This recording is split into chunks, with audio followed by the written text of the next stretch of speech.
माझा एक प्रश्न आहे मॅडम, की जर आयलाइनर लावताना जर तो साईडला लागला, बाईला धक्का लागला किंवा कोणाचा काय जर साईडला लागला, तर ते कसं कलेक्ट करायचं ऐन वेळेस? तुम्ही जर ब्राईडला अशी सिच्युएशन असेल की ब्राईड करताना तुम्हाला जर लायनर दुसरीकडे लागलं गेलंय, एक तर तुमचं लायनरची क्वालिटी पहिले तुम्ही बघायची.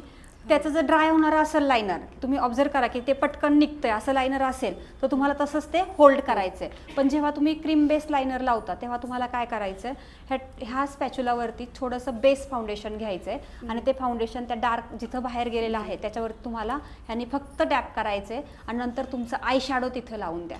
त्या फाउंडेशनवरती काय करायचंय, आय शॅडो तुम्हाला लावायचं आणि लाइनिंगची परत लाईन ड्रॉ करा. तुम्ही ब्रश वापरण्यापेक्षा स्पॅच्युला वापरा, तुम्हाला खूप बेनिफिशियल होऊन. कारण एक टिप्स आहे ह्याला, ब्रश थोडासा फ्लॅट राहतो, थोडं दुसरीकडे पसरलं जाऊ शकतं, तुमचा कलर ब्लेंड दुसरीकडे होऊ शकतो.